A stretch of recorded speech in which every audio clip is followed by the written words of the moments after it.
চলনতলি গ্রামের মেঠো পথটি আজ কাদায় ছ্যাঁতছ্যাঁত করছে। সকাল থেকেই ভারী মাত্রায় বৃষ্টি হয়েছে। সবেমাত্র বৃষ্টি থামতে না থামতে চলতে শুরু করেছে গ্রামের গাড়ি ঘোড়া। টকর টকর শব্দ করে এগিয়ে চলেছে গরুর গাড়ি। কেউ সাইকেল নিয়ে যাচ্ছেন তার গন্তব্যস্থলে। উত্তর দিকে রাস্তাটি ধরে 7 কিলোমিটার এগোলেই পাওয়া যাবে চুরুলিয়া গ্রাম। আর সেই গ্রাম থেকেই আজ এসেছিল কিছু লোক মেয়ে দেখতে। মেয়ে বেশ পছন্দ হয়েছে ছেলেপক্ষের। রূপিয়ে গুনিয়ে লেখাপড়ায় সব দিক থেকেই পারদর্শী। ছেলে মেয়ে দুজনেই রাজি। বিয়ের তারিখ ঠিক করে ছেলেপক্ষের মানুষগুলো দুটি ভ্যান গাড়ি করে ফিরছেন চুরুলিয়া গ্রামে। চলো শুরু করি আজকের মর্মান্তিক একটি হাড় কাঁপানো ঘটনা, বৃষ্টির রাতের বরযাত্রী। 5 জন ছিল দুটি ভ্যানে। একটি ভ্যানে আছে হারান খুঁড়ো, চুরুলিয়া গ্রামের একজন গণ্যমান্য ব্যক্তি।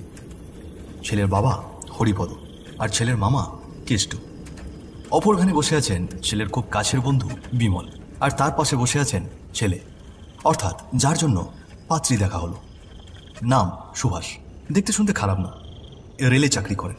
বেতন আনুমানিক 18 থেকে 20,000 টাকা। পাকা কথা যেহেতু হয়েই গেছে, সেহেতু খুশি মনে সকলেই বাড়ি ফিরছেন। ও খুড়ো, ছেলের বউটারে কেমন লাগলো চুরি? কেন রে, ভালো লাগলে কি আমার সঙ্গে বিয়ে দিবি নাকি? হ্যাঁ, তাহলে দে, সুন্দর একখান বউ পামু। খুঁড়োর কথায় সকলেই হাসতে লাগলো।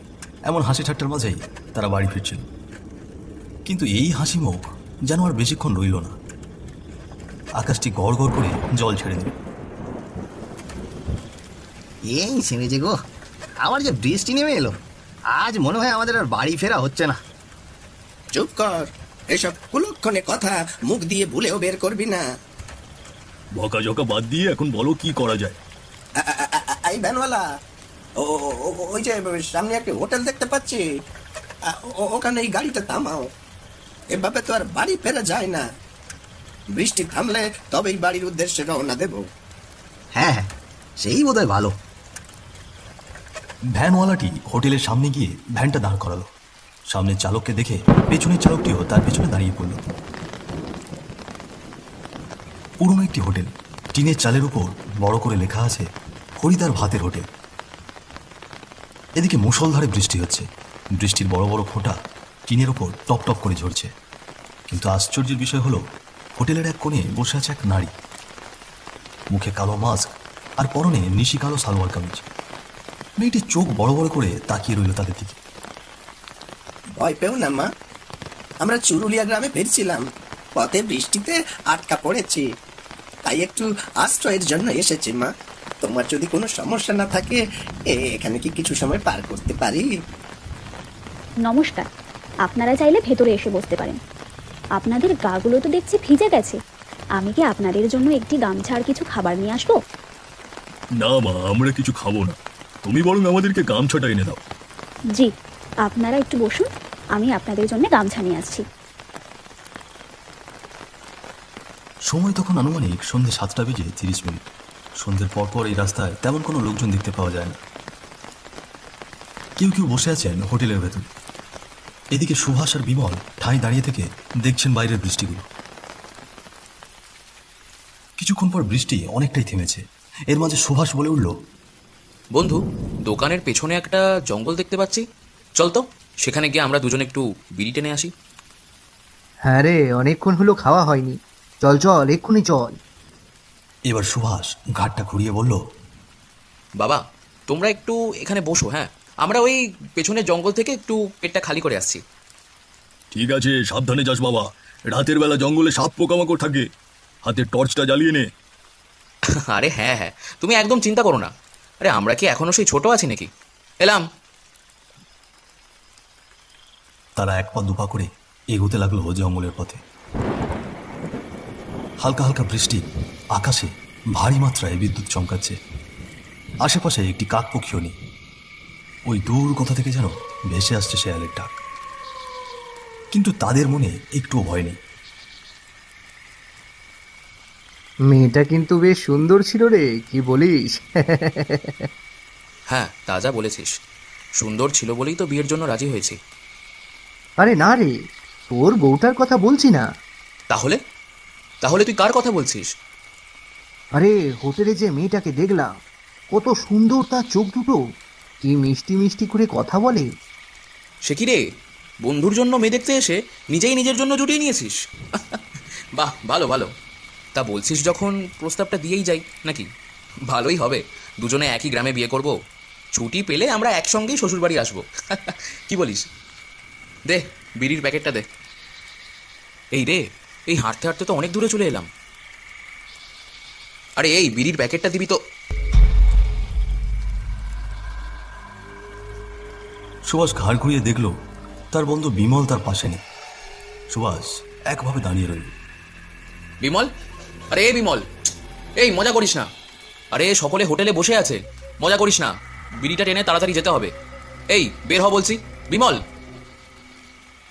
সুভাষের কথায় বিমল কিছুতেই সাড়া দিল না। এরপর সুভাষ অনেকবার ডাকাডাকি করেছে, কিন্তু বিমলের কোনো আওয়াজ নেই। সুভাষের মনে খানিকটা ভয় পেতে শুরু করলো।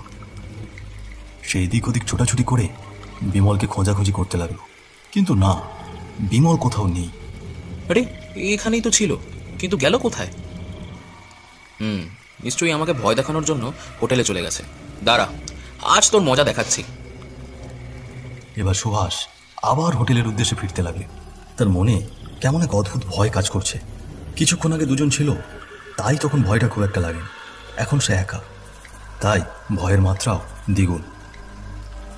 সুভাষ জঙ্গলের পথ দিয়ে হোটেলে ফিরছিল। হঠাৎ করে তার টর্চের আলোটি পড়ল বিশাল একটি বটগাছের তলায়। সে ভালো করে লক্ষ্য করে দেখল সেখানে কেউ একজন অদ্ভুতভাবে পড়ে আছে। এত রাতে ওখানে কে পড়ে আছে? এইরকম পোশাক তো বিমল পরেছিল। সুভাষ সঙ্গে সঙ্গে বটগাছের তলায় গিয়ে দেখল সেখানে বিমল বেঁকে পড়ে আছে, কিন্তু তার চোখ দুটো শরীর থেকে বের করা, জিভটা সামনে বেরিয়ে এসেছে, গালে বেশ বড় কাটার তাক, হাত পা যেন মোচড়ানো। দৃশ্যটি দেখার পর সুভাষ নিজেকে সামলে রাখতে পারল না। ভয়ে তার হাত পা কাঁপছে। কোনো কিছু না ভেবে অনেক জোরে সে দৌড়তে লাগলো। সে যেন দৌড়চ্ছে, কিন্তু কিছুতেই হোটেলের কাছে পৌঁছচ্ছে না। গল্প করতে করতে অনেক দূরে চলে এসেছিল নিজের অজান্তেই। একসময় হোটেলের সামনে গিয়ে শুয়ে পড়ল সুভাষ। তাকে দেখে ছুটে এলেন বাকি সকলে। সুভাষ, আরে ও সুভাষ, কি হয়েছে তোর? এমন হাঁপাচ্ছিস কেন? আর বিমল, বিমল কোথায় গেল? বাবা, বিমল, বিমলের লাশ পড়ে আছে ওই জঙ্গলে। লাশ? লাশ আসবে কোথা থেকে? তোমরা যাও না, একবার দেখে আসো ওই জঙ্গলে গিয়ে। এই চলো তো গিয়ে দেখে আসি হয়েছেটা কি। এসো এসো, সবাই আমার সঙ্গে এসো। আর সুভাষ, ওকে কি এখানে রেখে যাবো? আপনারা চিন্তা করবেন না কাকাবাবু, আমি ওনার পাশে আছি, আমি ওনার মাথায় জল ঢালছি। আপনারা যান, আপনারা গিয়ে দেখে আসুন। হ্যাঁ চলো চলো চলো, সকলে চলো। সকলে লাঠি সোটা নিয়ে বেরিয়ে পড়লেন জঙ্গলের উদ্দেশ্যে। সবার মনে যেন এক অদ্ভুত ভয়, কেউ জানে না সামনে কি হতে চলেছে। সবার মনে শুধু একটাই ভাবনা, বিমল কি সত্যিই মারা গেছে, নাকি সুভাষ আতঙ্কে এরকম বলছে। কারো মুখে কোনো কথা নেই, সবাই এক মনে চলেছে সামনের দিকে। এদিকে শিয়ালগুলো হুক্কা উহা করে ডাকছে চারিদিক থেকে। আবার শুরু হলো বৃষ্টি। ভয়টা যেন আরো দ্বিগুণ মাত্রায় ছড়িয়ে পড়ল সকলের মনে। চলতে চলতে তাদের টর্চের আলো গিয়ে পড়ল বিমলের লাশের ওপর। এই বৃষ্টির মধ্যেও সকলে ঘামতে শুরু করলো। সকলের হাত পা যেন অজান্তেই শিহরিত হয়ে উঠল। কারো কোনো শব্দ নেই, কারো মুখে কোনো কথা নেই। জল জল করে সবাই এক দৃষ্টিতে তাকিয়ে রইল বিমলের লাশের দিকে। এমন সময় এক অদ্ভুত শব্দ ভেসে এলো তাদের কানে।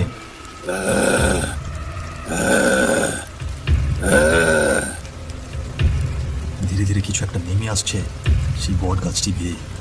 এই যেন মানুষ নয়, কোনো পশুও নয়, অদ্ভুত এক প্রকার চেহারা। মাথা নিচে রেখে পা ভাঁজ করে ধীরে ধীরে নেমে আসছে মাটিতে। জীবগুলো সামনে বেরিয়ে এসেছে। অদ্ভুত একটি চেহারা, যার কোনো বিশ্লেষণ নেই। তোরা এসেছিস, তোদের জন্যই অপেক্ষা করছি। তোরা কি চাস না প্রাণে বেঁচে ফিরতে? আরে ও কুড়ো, দেখছো কি? জলদি পালাও, এ মানুষ নয় গো, ভয়ঙ্কর এক আত্মা। ভুলেও পালানোর চেষ্টা করিস না, আমার হাত থেকে বেঁচে ফিরতে পারবি না। শোন, আজ তোদেরকে একটি গল্প শোনাবো। শোন তোরা।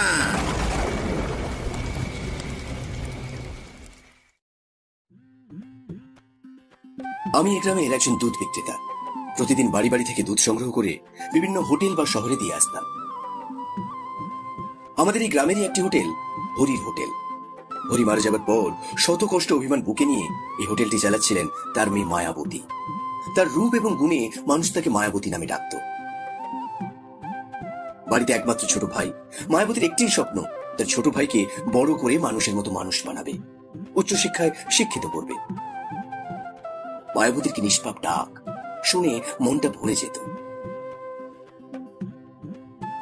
রামুদা, তুমি না প্রতিদিন সন্ধ্যে 6টা নাগাদ বাড়ি আসো, আজ এত দেরি করলে যে?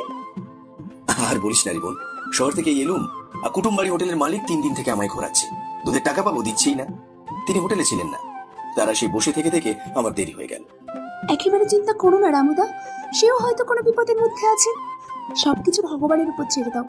উপরে ভগবান আছেন, সবকিছু দেখছেন। ভগবান যা করে মঙ্গলের জন্যই করে। সারাদিন মনে হয় কিছু খাওনি। বসো রামুদা, তোমাকে একটু ভাত দিই, খেয়ে যাও। না রে বোন, নিশ্চয়ই তোর বৌদি বাসায় বসে আমার জন্য অপেক্ষা করছে। তাড়াতাড়ি ফিরতে হবে রে বোন, অন্য একদিন তোর হোটেলে এসে পেট পুরে খেয়ে যাব। দাদার কাছ থেকে কিন্তু টাকা বেশি নিতে হবে বলে দিলুম। টাকা দিতে হবে না দাদা, আমার ছোট্ট ভাইটার জন্য একটুখানি আশীর্বাদ করে দিও। ভগবান তোর ভালো করুক। আসি রে বোন, ভগবান চাইলে আবার দেখা হবে।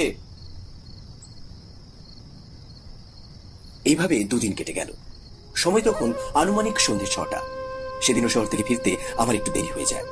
মায়াবতীর হোটেলে এসে দেখি মায়াবতীর হোটেলটি বন্ধ। সন্ধ্যে নাগাদ মায়াবতী হোটেল বন্ধ করে বাড়ি ফিরে যায়। তাই আমি আর তেমন কিছু না ভেবে আমার বাড়ির পথে রওনা দিলাম। পথের মাঝে আমি দূর থেকে লক্ষ্য করে দেখছি 2জন ছেলে একটি মেয়েকে টেনে হিচড়ে জঙ্গলের দিকে নিয়ে যাচ্ছে। আমি আর নিজেকে সামলে রাখতে পারলাম না। কাছে গিয়ে দেখি মেয়েটি আর অন্য কেউ নয়, আমাদের গ্রামের লক্ষ্মী মেয়ে মায়াবতী। তার গলায় ছিল গামছা পেঁচানো। মায়ের কাছে বসে আমি তাকে অনেক ডাকাডাকি করেছি, কিন্তু সে আমার ডাকে সাড়া দিল না। তার ডাকে হাত দিয়ে দেখলাম নিঃশ্বাস নেই। ততক্ষণে চলে গেছে মেয়েটি আমাদের ছেড়ে। সেই মুহূর্তে আমি আমার 2 চোখের জল ধরে রাখতে পারলাম না। মায়া, ওঠ বোন, আমাদেরকে ছেড়ে তুই এভাবে চলে যেতে পারিস না, পারিস না। তোর ছোট ভাই যে এতিম হয়ে যাবে, তুই ছাড়া আর তার কি আছে এই পৃথিবীতে? ওঠ বোন, ওঠ। মায়া নড়ছে না, নিশ্চুপ ভাবে 2টি চোখ বন্ধ করে নীরবে শুয়ে আছে। অনেক আগেই চলে গিয়েছে সেই পৃথিবী ছেড়ে। শয়তান ছেলে দুটো মায়ার সঙ্গে জোর জবরদস্তি করে তাকে গলা চেপে হত্যা করেছে। মনে মনে সিদ্ধান্ত নিয়েছিলাম তাদের 2জনকে এর কঠিন শাস্তি দেব, কিন্তু তারা আমাকে এক ধাক্কাতে মাটিতে ফেলে দেয়। এরপর সেখানে পড়ে থাকা একটি ইট দিয়ে অনবরত আমার মাথায় মারতে থাকে। শরীর থেকে আমার আত্মা অনেক আগেই বেরিয়ে গেছে, কিন্তু তবু ওই শয়তান দুটো আমার মাথায় আঘাত করতেই থাকলো। রক্ত যেন নদীর স্রোতের মতো বয়ে চলে গেল মাটিতে। ওই শয়তান দুটোর একজন পড়ে আছে এই গাছের নিচে, নির্মম ভাবে হত্যা করেছি তাকে। আরেকজন আছে ওই হোটেলে। হোটেলের মেয়েটি আর অন্য কেউ নয়, সে আমাদের মায়াবতী। গিয়ে দেখ, ওদের ছেলের লাশ গাছে ঝুলছে। মায়াবতী তাকে ছাড়বে না, নির্মম ভাবে হত্যা করবে। তারা আর 1 মুহূর্ত দেরি না করে দৌড়ে গেল সেই হোটেলে। কিন্তু সেখানে গিয়ে দেখলো সেখানে কোনো হোটেলই নেই, পড়ে আছে একটি ফাঁকা জায়গা। তার উপর দাঁড়িয়ে আছে একটি বিশাল গাছ। সেই গাছের ডালে ঝুলছে সুভাষের লাশ। আর ওই দূর থেকে মায়াবতী এক নজরে তাকিয়ে আছে তাদের দিকে। একসময় নির্মম এক হাসি দিলেন মায়াবতী। আজ আমার প্রতিশোধ নেওয়া শেষ, এখন আমি মুক্ত আমি। ভগবান তোমাকে স্বর্গবাসী করুক মা। পাপের ফল এই পৃথিবীতে পাওয়া যায়। তো আসুন আমরা পাপ থেকে দূরে থাকি, সত্যের পথে চলি, ন্যায়ের রাস্তা ধরে। গল্পটি ভালো লাগলে আপনারা আমাদের চ্যানেলটি সাবস্ক্রাইব করে আমাদের সঙ্গে থাকবেন এবং বেল বাটনটি প্রেস করতে একেবারেই ভুলবেন না। আসছি আরও একটি নতুন গল্প নিয়ে খুব শীঘ্রই।